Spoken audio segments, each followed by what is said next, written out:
नमस्कार, ANB news में आपका स्वागत है। आपके साथ मैं हूं समर्थ प्रेरणा। हाल ही में हुए 5 राज्यों के विधानसभा चुनाव में बीजेपी ने हिंदी पट्टी के 3 राज्यों में बम्पर जीत दर्ज कर एक बार फिर यह साबित कर दिया कि उत्तर भारत के राज्यों में उसे टक्कर देना बच्चों का खेल नहीं है। एमपी, छत्तीसगढ़ और राजस्थान में जिस तरह से कांग्रेस का सफाया हुआ, उससे साफ है कि अगर 2024 में बीजेपी एक बार फिर दिल्ली की गद्दी पर काबिज होती है तो उसमें उत्तर भारत के राज्यों की अहम भूमिका रहने वाली है। सिर्फ उत्तर भारत ही नहीं, बल्कि हाल के दिनों में पूर्वोत्तर और पश्चिम में भी भारतीय जनता पार्टी एक बड़ी ताकत के रूप में उभरी है। लेकिन दक्षिण का द्वार उसके लिए अभी भी मुश्किल बना हुआ है। कर्नाटक और तेलंगाना में बीजेपी का अच्छा जनाधार है, चुनाव में सफलता भी मिलती है, लेकिन तमिलनाडु, आंध्र प्रदेश और केरला में उसकी कोशिशें रंग नहीं ला रही। मगर बीजेपी आसानी से हार मानने वालों में से भी नहीं है। पीएम मोदी से लेकर संगठन के तमाम दिग्गज लगातार दक्षिण फतह की जुगत में लगे हुए हैं। ऐसी ही एक कोशिश कल पीएम मोदी ने अपने संसदीय क्षेत्र काशी में की। काशी तमिल संगमम 2.0 के जरिए पीएम ने तमिलनाडु और काशी के पौराणिक संबंधों को न सिर्फ उजागर किया, बल्कि तमिल और काशी के सांस्कृतिक तालमेल के जरिए राजनीति को साधने की कोशिश भी की। अब सवाल ये उठता है कि काशी से क्या सधेगी कन्याकुमारी? क्या दक्षिण का द्वार बीजेपी के लिए खुलेगा अब की बार? काशी से हुई ये दस्तक पहुंचेगी दक्षिण के राज्यों तक? और क्या काशी तमिल संगमम से बीजेपी जो आस लगा करके बैठी है, उससे दक्षिण का सूखा जो है वो दूर करने का प्रयास हो रहा है? तमिलनाडु से काशी आने का मतलब है मदुरई मीनाक्षी के यहां से काशी विशालाक्षी के यहां आना। इसलिए तमिलनाडु और काशी वासियों के बीच हृदय में जो प्रेम है, जो संबंध है, वो अलग भी है और अद्वितीय भी है। मुझे विश्वास है काशी के लोग आप सभी की सेवा में कोई कमी नहीं छोड़ रहे होंगे। आप जब यहां से जाएंगे तो बाबा विश्वनाथ के आशीर्वाद के साथ साथ काशी का स्वाद, काशी की संस्कृति और काशी की स्मृतियां भी ले जाएं। यहां से कन्याकुमारी वाराणसी तमिल संगमम ट्रेन को हरी झंडी दिखाई गई है। मुझे थिरुकुरल, मणिमेकलई और कई तमिल ग्रंथों के विभिन्न भाषाओं में अनुवाद के लोकार्पण का भी सौभाग्य मिला है। एक बार काशी के विद्यार्थी रहे सुब्रमण्यम भारती जी ने लिखा था, काशी नगर पुलवर पेशुम ओरैताम कांची इल केट पदरकू और करुवी सेचो। वो कहना चाहते थे कि काशी में जो मंत्रोच्चार होते हैं उन्हें तमिलनाडु के कांची शहर में सुनने की व्यवस्था हो जाए तो कितना अच्छा होता। आज सुब्रमण्यम भारती जी को उनकी वो इच्छा पूरी होती नजर आ रही हो, इतना को जागृत किया। तमिलनाडु से आदिनम संत भी सदियों से काशी जैसे शिव स्थानों की यात्रा करते रहे। काशी में कुमार गुरुपुरर ने मठ मंदिरों की स्थापना की थी। तिरुपनंदाल आदिनम का तो यहां से इतना लगाव है कि वो आज भी अपने नाम के आगे काशी लिखते हैं। इसी तरह तमिल आध्यात्मिक साहित्य में पाडल पेट्रथलम के बारे में लिखा है कि उनके दर्शन करने वाला व्यक्ति केदार या तिरुकेदारम से तिरुनेलवेली तक भ्रमण कर लेता है।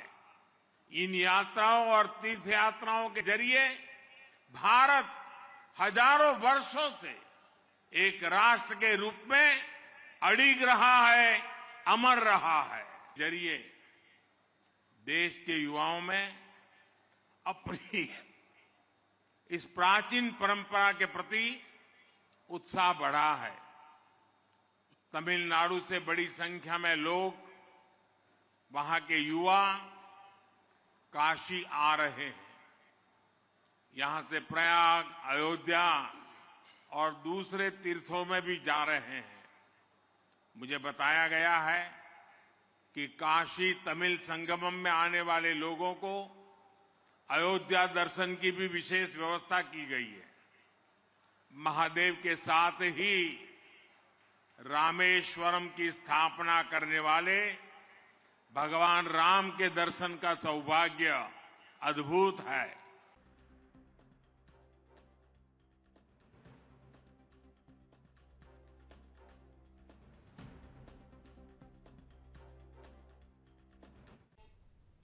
तो क्या काशी के जरिए कन्याकुमारी को साधने की कोशिश हो रही है? आज हमारा चर्चा का विषय यही है। प्रधानमंत्री नरेंद्र मोदी अपने 2 दिवसीय काशी के दौरे पर हैं और काशी पहुंच करके उन्होंने दरअसल काशी तमिल संगमम 2.0 का आगाज किया और इस खास मौके पर काशी से कन्याकुमारी तक के लिए, देखिए वो तस्वीरें भी हम आपको दिखा रहे हैं, जब ट्रेन को हरी झंडी दिखाई गई काशी से कन्याकुमारी तक के लिए।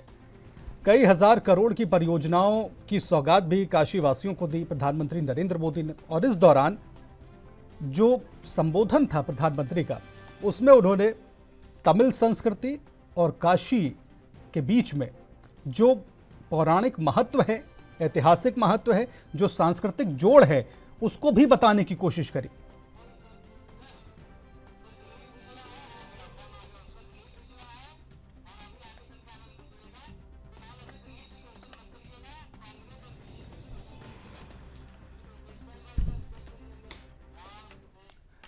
चलिए चर्चा की शुरुआत करेंगे। हमारे साथ हमारे तमाम मेहमान इस वक्त जुड़ चुके हैं। उनका तारुफ आपसे करा दूं। प्रदीप भटनागर जी हैं, भारतीय जनता पार्टी के नेता। प्रदीप जी, बहुत बहुत स्वागत है आपका। मुन्ना खान साहब हैं, कांग्रेस के नेता हैं। मुन्ना खान साहब, बहुत बहुत स्वागत है आपका। और दिलीप यशवर्धन, राजनीतिक विश्लेषक हैं। आपका भी दिलीप जी बहुत बहुत स्वागत है। शुरुआत चर्चा की प्रदीप जी आपसे ही। क्या काशी के जरिए दक्षिण को साधने की कोशिश हो रही है? सीधा सटीक सवाल मैंने किया है, उसी का सटीकता से उत्तर दीजिएगा। मैं थोड़ा सा आपकी बात का जवाब देता हूँ। काशी से तमिलनाडु को जोड़ने की बात कर रही है, साधने की बात,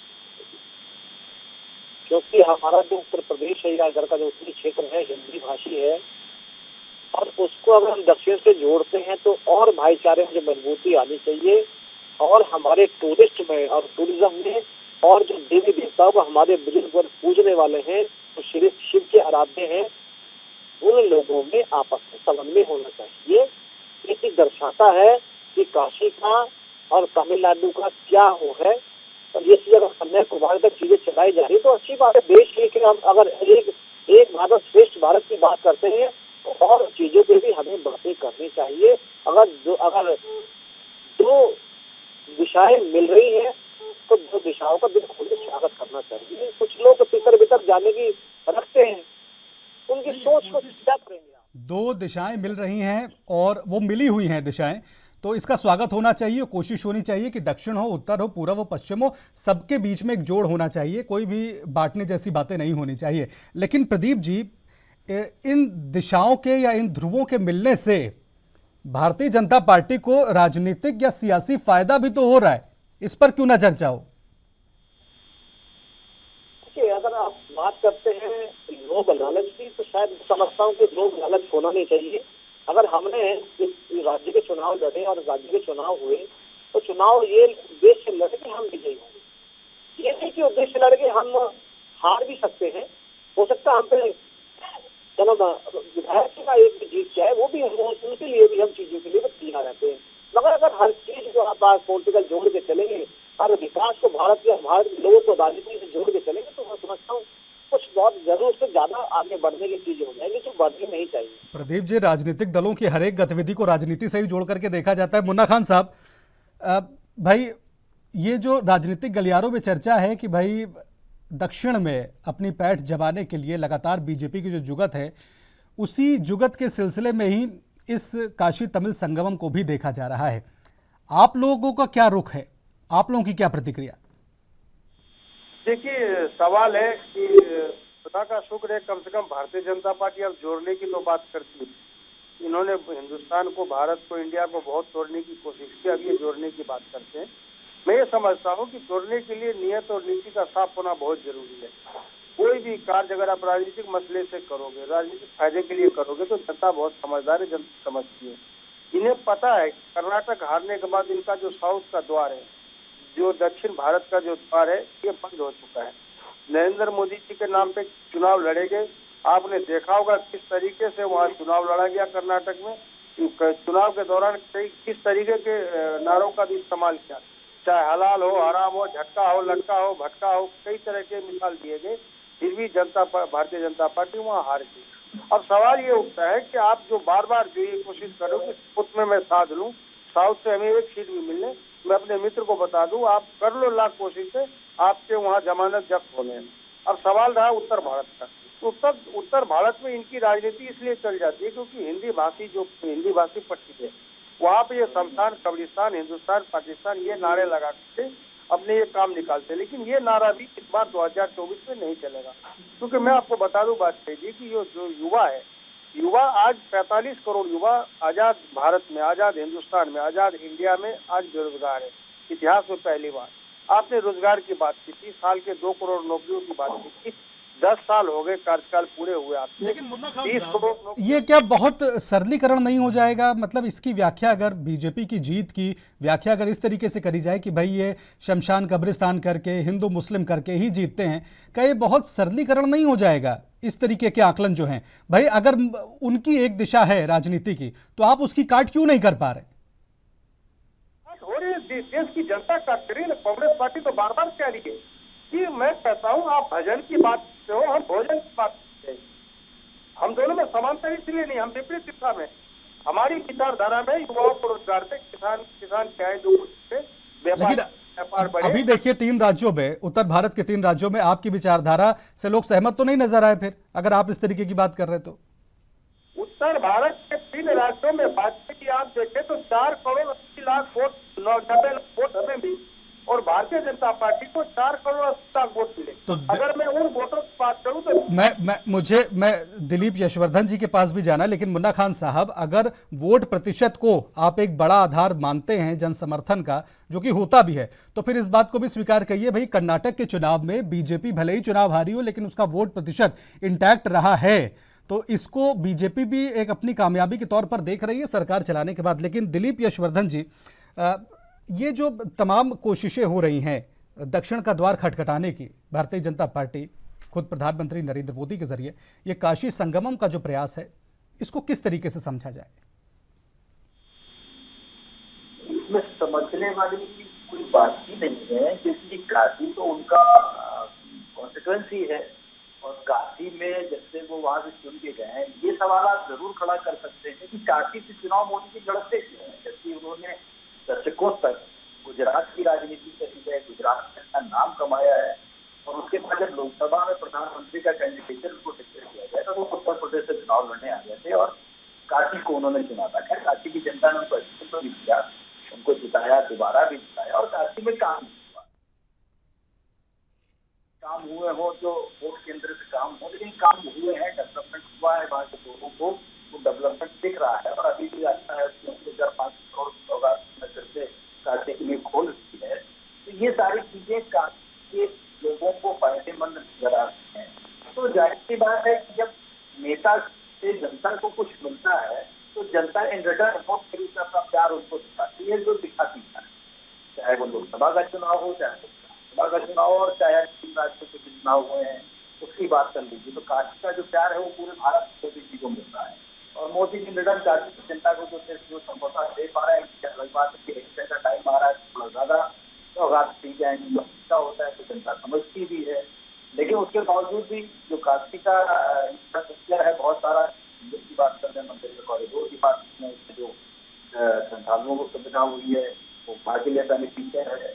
और भी जो फ्लाईओवर बने हैं जिससे शहर का सौंदर्यीकरण हुआ है, और वंदे भारत ट्रेन चलाने का उन्होंने आज ही लेकर के आगे कल प्लीज अनाउंसमेंट हुआ, जो काशी से नहीं वो प्रयागराज से आगरा का एक उन्होंने और टाइम किया है। ये सारी चीजें हैं। हालांकि बेसिक लेवल पर अगर आप देखेंगे तो काशी का भी बहुत सारे ऐसे काम पेंडिंग है जो नहीं हुआ, लेकिन राजनीतिक तौर पर जो काम हुए हैं और जो लाभ जनता को मिला है उसकी वजह से मोदी जी को प्यार मिल रहा है। दरअसल कल जब प्रधानमंत्री नरेंद्र मोदी अपना संबोधन दे रहे थे तब उन्होंने एक बात करी। उन्होंने काशी और तमिल के बीच में एक अद्वितीय संबंध के बारे में जिक्र किया। भारतीय जनता पार्टी आरोप लगाती है, भारतीय जनता पार्टी की तरफ से आरोप लगाया जाता है कि भाई विपक्ष देखिए किस तरीके से खाई पैदा करने की कोशिश कर रहा है उत्तर और दक्षिण के बीच में। हम तो संबंध स्थापित कर रहे हैं, हम तो जोड़ रहे हैं। अभी प्रदीप जी भी इसी तरीके की बात कर रहे थे। राष्ट्रीय नेता श्री राहुल गांधी जी ने कन्याकुमारी से कश्मीर तक वो भारत जोड़ने की बात कर रहा था। अब हमारे मित्र प्रदीप भटनागर जी को तोड़ने की बात समझ में आ सकती है, क्योंकि इनकी जो नीति और नीयत है वो तोड़ने की ही रही है। तो हमेशा मैं एक कहावत है कि चोर को चोर ही दिखता है, तो हो सकता है, लेकिन मैं इस पर कह दूं कि पूरा संपूर्ण भारत हमारा एक है। कहीं कोई न तोड़ने की बात करता, न कहीं कोई टूट सकता है। न भारत कभी टूटा आज तक, सदियों से, न कभी टूटेगा। सवाल ये है कि भारतीय जनता पार्टी की विचारधारा तोड़ने की है, नफरत फैलाने की है। लेकिन मुन्ना खान साहब, जब अभी 3 राज्यों के चुनाव के नतीजे आए तो हमने देखा कई लोगों ने, और उसमें कांग्रेस के नेता भी शामिल रहे, कि इस तरीके की बात करने का प्रयास हुआ कि भाई देखिए गौमूत्र राज्यों का जिक्र किस तरीके से नेताओं ने किया कि भाई वहां पर बीजेपी को समर्थन मिलता है। और एक ये कोशिश हुई बताने की कि जो जगह कम पढ़े लिखे लोग हैं वहां पर बीजेपी को समर्थन मिल रहा है, जहां पे बुद्धिजीवी है वहां पर बीजेपी का समर्थन बहुत कम है। अगर इस तरीके की बातें की जाएंगी और राजनीतिक तबके की तरफ से की जाएंगी तो फिर ये डिवाइड ही तो है पैदा करना। नहीं, अगर इस तरीके में मेरे संज्ञान नहीं है। अगर आप वाजपेयी की अगर इस तरीके की बात किसी कार्यकर्ता मैं आपकी जानकारी के लिए बता दूं मुन्ना खान जी, राजस्थान में जो खेल मंत्री थे गहलोत सरकार के, उन्होंने इस तरीके की बात करी हारने के बाद कि देखिए, वो तो राजस्थान की बात कर रहे थे कि देखिए जहां जहां पढ़े लिखे इलाके हैं वहां देखिए हमको समर्थन मिला है, बाकी जगह बीजेपी को मिला है। नहीं, हम ऐसी बात नहीं कह सकते। राजस्थान हो या उत्तर प्रदेश हो, अगर उत्तर प्रदेश की बात करें तो हमें 8 से 9 प्रधानमंत्री दिए उत्तर प्रदेश से, और वहाँ की जनता को अगर मैं अनपढ़ कहूँ या पढ़ा लिखा नहीं कहूँ तो मैं समझता हूँ जनता का घोर अपमान होगा। और जनता का अगर अपमान है समझिए आप भगवान का अपमान। जनता के साथ जनता सभी सक्षम है, पढ़े लिखे हैं और बुद्धिजीवी लोग हैं, सभी लोग हैं। वो समझती है कि क्या घटा है क्या नफा है। हाँ, कारण है कि भारतीय जनता पार्टी जो जीत जाती है उसके कई कारण है वाजपेयी जी। क्योंकि देखिए कांग्रेस पार्टी सिर्फ भारतीय जनता पार्टी से नहीं लड़ती। कांग्रेस पार्टी भारतीय जनता पार्टी के 5 सिस्टम से भी लड़ती है। भारतीय जनता पार्टी के मसल से, भारतीय जनता पार्टी के पावर से, भारतीय जनता पार्टी के पैसे से, भारतीय जनता पार्टी की मीडिया से, भारतीय जनता पार्टी की मशीन से।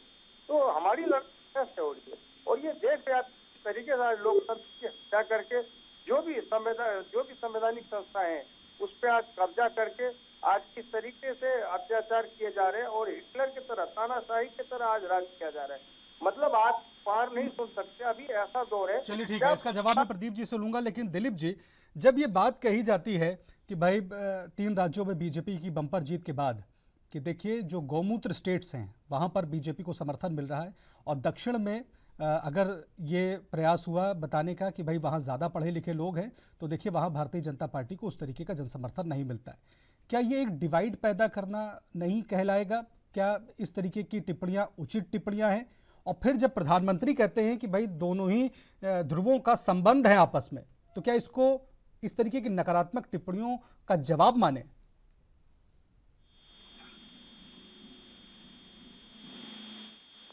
दिलीप जी, आनंद जी, आप तक मेरी आवाज पहुंच रही? जी आ रही है। आप ही से मेरा सवाल था आनंद जी। देखिए, ऐसा है, प्रधानमंत्री अपने स्तर पर भाजपा को उत्तर से दक्षिण की पैन इंडिया पार्टी बनाने के लिए प्रयासरत है। प्रधानमंत्री का जो ये काशी में तमिल संगमम का जो आयोजन है, ये दूसरा आयोजन है मूलतः बड़े स्तर पर, और वो ये चाहते हैं कि जो भाजपा की जो पैठ है तमिलनाडु जैसे बड़े राज्य में, उसके लिए बहुत दिनों से प्रयासरत है। तो वो काशी के जरिए इसकी एक प्रयास कर रहे हैं, बड़ा प्रयास है, क्योंकि काशी में तमिलनाडु से जाकर के रहने वाले लोगों की बड़ी आस्था है और एक बड़ी संख्या है। लेकिन ये निश्चित मानिए कि इसको कहा यही जाएगा कि ये उत्तर और दक्षिण के दो ध्रुवों का आपस में संगम है, और ये बात सच भी है, इसमें कोई संदेह नहीं है। भारत में पिछले 150 सालों में उत्तर और दक्षिण को बांटने के लिए कई प्रयास हुए हैं। वो सामाजिक स्तर पर भी हुए हैं, वो राजनीतिक स्तर पर भी हुए हैं, और प्रशासनिक स्तर पर भी हुए हैं। उसे बांटने की आवश्यकता है। प्रधानमंत्री यही काम अपने संसदीय क्षेत्र से करना चाहते हैं, क्योंकि बनारस में तमिल की आस्था बहुत जबरदस्त है, शिव में आस्था है, वो काशी को धर्म क्षेत्र मानते हैं। तो वहां से वो जो संदेश जाएगा, निश्चित तौर पर तमिलनाडु और खासकर उसके बाद पूरे दक्षिण भारत में उस संदेश का बड़ा महत्व होगा। प्रधानमंत्री यही कोशिश कर रहे हैं, और मुझे लगता है कि कुछ न कुछ हद तक सफलता इसमें मिलेगी, और ये भारत को एकजुट रखने में ये मुझे लगता है कि ये बड़ा कदम होगा। सफलता मिलती हुई आप देख रहे हैं आनंद जी, भले ही वो आंशिक सफलता हो या मतलब उतनी बड़ी सफलता ना हो, लेकिन इस तरीके के प्रयासों से भारतीय जनता पार्टी मजबूत होगी। लेकिन प्रदीप जी, मुन्ना खान साहब को तो लगता है कि आप चाहे ऐसे तमाम प्रयास कर लें, लेकिन वो सिर्फ ढकोसले साबित होंगे, क्योंकि लोग जानते हैं कि आपकी तो राजनीति हिंदू मुस्लिम करना और बांटने की ही है। आप जोड़ने की बात ना ही करें तो ज़्यादा बेहतर है। इस पर आप क्या कहेंगे? अपने मुन्ना खान जी कांग्रेस के जो नेता हैं, तो थोड़ी सी छोटी छोटी चीजें यही है कि क्या राहुल गांधी ने जो भारत जोड़ो यात्रा चलाई थी वो ड्रामा था या ढकोसला था? जब भारत एक है, श्रेष्ठ है, जो अभी ये कह रहे हैं, तो क्या दिखावा और राजनीतिक ड्रामा था ना राहुल गांधी का? तो ये लगता है इनकी बातों से पहले चीज। ये अभी क्या कह रहे थे कि ये बात करेंगे तो पाकिस्तान की बात करेंगे, चाइना की बात करेंगे तो हिंदू मुसलमान की बात करेंगे, कब्रिस्तान की बात करेंगे। आज ये मुखौटा उठा देना चाहिए एनबी न्यूज के माध्यम से कि कांग्रेस के जितने भी बैठते हैं ये सारे यही बातें करते हैं बैठ के। मैंने तो एक भारत श्रेष्ठ भारत की बात करी, इसने बात करी हिंदू मुसलमान की, इसने बात करी, मुन्ना खान जी ने बात करी। तो ये कांग्रेस का काम है। और क्या बोला था कि ये हिंदी भाषी क्षेत्र से जीतते हैं बीजेपी वाले, साउथ में इनका जनाधार नहीं है, साउथ में जीत नहीं सकते। क्या हिंदी भाषी भारत में नहीं रहते? मुन्ना खान बैठ के यहां बांट रहे हैं। अगर समन्वय अगर हिंदुओं का हिंदुओं से हो रहा है और काशी से लेकर कन्याकुमारी को मिलाया जा रहा है तीर्थ स्थान के लिए, तो क्या बुराई है? और हिंदुओं के सारे तीर्थ स्थान है ही कहां? भारतवर्ष में तो है। क्या मुस्लिम समुदाय के मक्का मदीना नहीं जाते? या कौन सा ऐसा मुस्लिम समुदाय का ऐसा कोई मठ है या ऐसे कोई स्थान हो जहां वो जाए, वो तीर्थ स्थान समझे उसको? समस्या यही है कि ये लोग चिढ़ते हैं हिंदी भाषियों से, हिंदुओं से, इसलिए हिंदू मुस्लिम की बातें करते हैं। अगर काशी में अगर हो रहा है तो आप चुनाव में चले गए कि चुनाव हो रहा है। आज मोदी जी बांटने की बात कर रहे हैं, गुलामी की बात कर रहे हैं, फलाने की बात कर रहे हैं। ये सोच जिनकी बन गई है वो बेचारे हैं। आज जब भारत है और विकसित है वो दिख रहा है। और मैं एक बात और बता दूं, मैं अगर राहुल गांधी ने अगर भारत जोड़ो यात्रा काम किया होता तो ये 3 राज्य हारते नहीं, जितनी बुरी तरीके से हारे। और मैं तो बड़ा गौरवान्वित हूं एक बात से कि हमारी तेलंगाना में भी जो मुख्यमंत्री बैठा है, राष्ट्र का स्वयंसेवक, संघ का स्वयंसेवक बैठा है मुख्यमंत्री बनके, बेशक कांग्रेस से हो चाहे। और हम भी तेलंगाना में 1 से 10 9 पे पहुंचे हैं। ये भी हमारे लिए बड़ी खुशी की बात है। मुन्ना खान जी, हम इस पे भी गर्व महसूस करते हैं। हमारे पास समय की कमी है। मुन्ना खान जी, आपसे टिप्पणी अंतिम चाहूंगा मैं, आप जवाब दे दीजिए प्रदीप जी की बात का। देखिए, प्रदीप जी का लगभग मैं 5-6 सालों से लगातार जवाब दे रहा हूँ, लेकिन ये न सुधरने वाले न समझने वाले।